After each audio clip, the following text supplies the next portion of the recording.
if you're truly ambitious, you have to consciously not listen to your parents and society. Absolutely. At that one moment in your life, be a good kid, but just choose not to listen to your parents and society in that one moment of time, and then give it your all after that. Yeah. I know so many people who kind of become rebellious and then the motivation dies out. We've seen that so much over the course of running this whole social media thing. Yeah. I tell this all the time that our parents' intentions might never be wrong, but that doesn't mean their advices will never be wrong.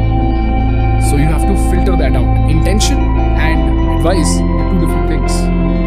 Let's come back to that whole girl-guy thing. First of all, we're two guys, so I'm sure there is something that you and me are not taking into consideration just due to the fact that we're men. Yeah. So there's maybe some level of empathy we're not understanding, but here's still one attempt. Completely agree with you in terms of, I feel girls and guys are brought up differently in Indian society. Whether it's Gen Z or millennials. True. Girls and guys are just treated differently by society. Correct. So it leads Indian girls to, one, not be ambitious, unfortunately, because I think the ambition is like washed out of them by like societal conditioning. Confidence is king. And When confidence goes away, you are left with what? Because anyways, you have to try and do a lot of things in order to figure out where you want to be in life. Let's take our example. Did you know that you'll be here 5 years back? No, right? I remember your story. You wanted to start a fitness company, but then you started YouTube as an instrument of marketing the fitness company. my biggest dream was that I wanted 3 gyms in Bombay. That was Okay. my ultimate career. Yeah. And thank God I didn't chase that. But anyway, go on. But then how did you get here? You got here because you tried a lot of things, you failed in a lot of things, and there were less people to put you down. But when it comes to girls, because confidence is killed, you are afraid to try. And the first time you fail, you feel like, oh, those people were right. Maybe I shouldn't be doing this. So let me just stick to what my parents say. And that's how I think most girls end up wasting their life. Do you think there's a solution at all? I don't think so, man. Because I don't know about the solution because I'm not that matured enough and I don't have enough data to comment on it because we are 2 brothers in our house and our parents have been extremely liberal. In fact, my mother, because she was not very confident, she instilled confidence in me right from the beginning. She told me that even though today you are following whatever I am saying, tomorrow I might tell you something and you might know more than me. So you should have the audacity to say that you are wrong and I am right, and you should back it up with logic. So my mother always was extremely protective about our confidence, about the way we perceive ourselves. So I would say we've been very lucky because A, we were boys, and 2, we have a great mother. So I don't know how to fix that problem. It's actually down to the women. They understand very much. Obviously, I saw Kiran Mazumdar Shaw's episode with Nikhil Kamath, which is one of my all-time favorite podcasts. And it's, first of all, Nikhil's show is so underrated. I'm sure you watch it as well. And secondly, more people generally need to know about Kiran Mazumdar Shaw's story. More girls especially need to learn her story. Yeah.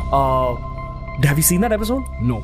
Okay. She basically just takes us through the whole Biocon story. But how she began. Okay. So her father used to work in a company that owned Kingfisher. Okay. The Malia family's company. So she thought that, okay, I kind of might get some support in this industry.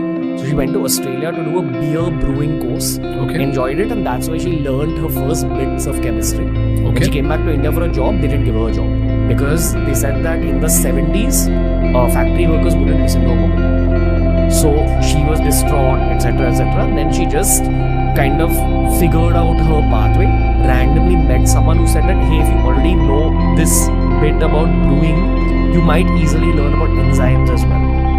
And then kind of nudged her to supply his enzyme making company. Oh. So she would make it in India and then supply him. Some Scottish guy, or Irish, I can't remember. And eventually one thing led to another, and then she built out this multi-billion-dollar company over 3-4 decades. She takes you through the whole 3-4 decade journey in a very calm, collected manner. My thought is, why don't we see more Kiran Mazumdar shows? And she came out in the 70s and 80s, which is like It's just crazy to think. And we're talking about not having female content creators in 2023. Yeah. So I'm just not able to wrap my head around this problem. I remember entrepreneurs being on TRS talking about how this was in 2020 that only 4% or 5% of women above the age of 22 are a part of the workforce. Yeah. 7 to 8%. Maybe now it's 7 to 8%. But I remember it being some very tiny, Very small. back in 2020. Kunal Shah said this. Yeah, there have been other people also. Like we've had even Radhika Gupta say something similar. But like I just don't get this problem. And the thing is, if women don't join the workforce in India, it doesn't benefit our GDP. We're in your territory. You're talking about geopolitics. You have anything to say about this? No, bro. I think whatever you said is true. I think security of women in the country also plays a very important role. Do you know Captain Raghu Raman? Yeah. He's been at the podcast, right? Yeah. So Raghu sir told me a story back then, and that taught us a lot about why women are not encouraged to go to work. So if a girl from a village makes it to Bombay and she's raped, that's a message to all the girls living in the village that if you go out there to work, this is what will happen to you. As a result, it by default results into girls staying in the village and not going to big cities. So what he says is that every time a rape happens, it is directly hampering the economy of the country. Most people just look at it as a social issue, but he says it is also an economic issue because you're putting out an anecdote to not let women enter the workforce, to not enter those places where prosperity actually exists. So you're cutting off opportunities, which is directly hampering the economy of the country. What's the long term? Make place safer for women.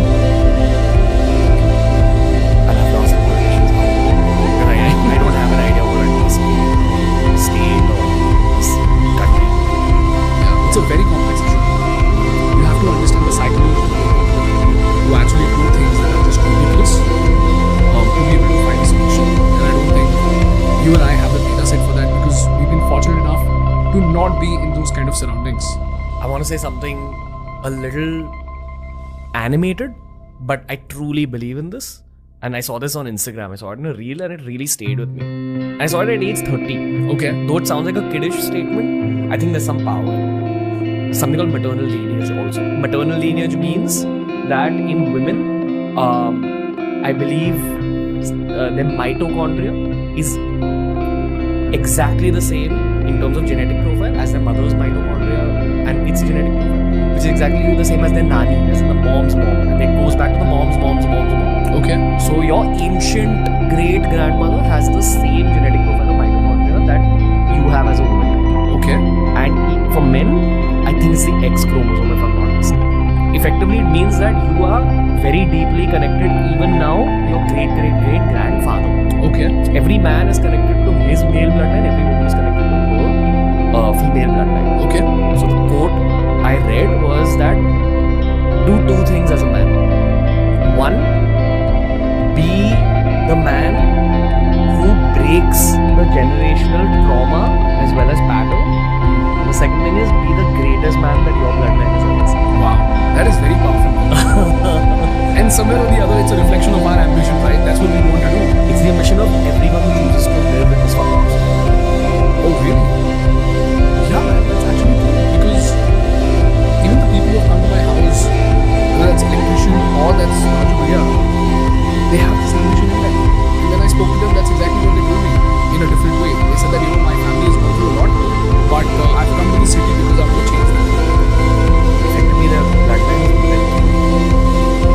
Like going back in time. Never thought about that. So, I mean, it's an unbalanced city. There's a lack of work-life balance. There's noise. There's pollution. But you have the chance as that one man to break your bloodline's pattern. That's why they call it the city of dreams. Yeah. And it's genuinely the city of dreams because of the things you said, that the ambition of other people rubs off on you. There's mentorship, there's opportunity, there's networking. But you have to just accept that there's going to be sacrifice also. Yes. A lot of sacrifices. Yeah. Ever since I've been here, I find very less time for myself. Back then I used to watch TV for like 4 hours.